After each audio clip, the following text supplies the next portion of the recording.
back when I did Let the Truth Be Told, there was some companies that were more of the, if you're being polite, you call them hybrid publishers, but more Yes. accurately, were probably vanity publishers. Yes.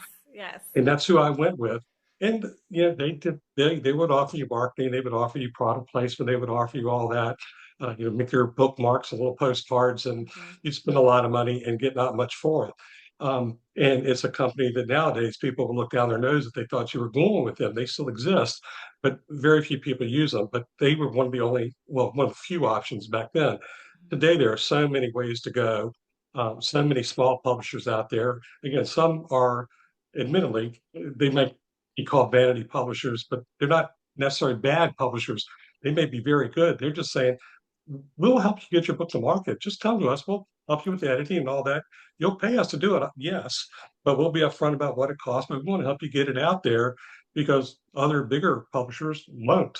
Right. So Right. there's so many paths to go down, which is why I think we see just probably literally hundreds of thousands of books coming out every single year. Every year, Yeah, yes, yeah. every year. And that's such a great thing. Like I think it's such a great thing because the gatekeeping is different. It's a wide open field and people are like, I want to write and I have something to say.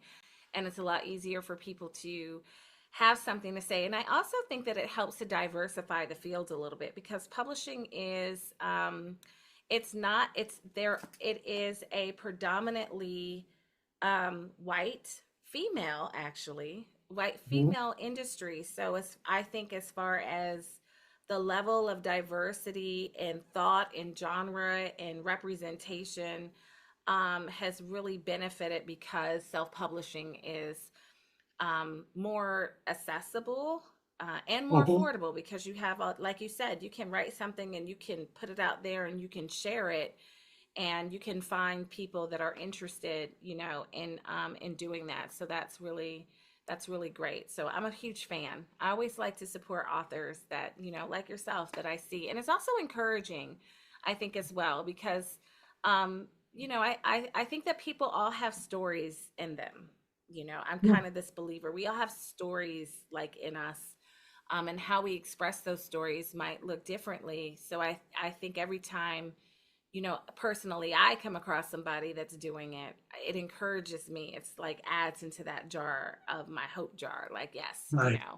and I can as well, and just getting out there and doing the work. And it's the writing and it is the marketing, of the work. So I want to talk. I have not read this series, but I'm definitely going to read this series that you Mhm. have, which is so tell me about like this series, how things change from you. Like you have your first one. It's almost like having your first child, right?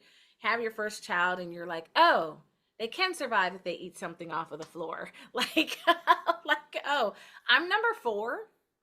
I'm the baby in my family, and my parents had me. I was a surprise in like 40s, and my mom was like Right. 39. So by the time I came along, like my sisters are like, yeah, mom and dad were a lot chill, just like a whole different kind of parent because they knew, Right. you know kind of what's going on, what to expect. So how has it been different for you from your first to your fourth, right? You have 4 out. Yeah. So yeah. Well, it's a lot different.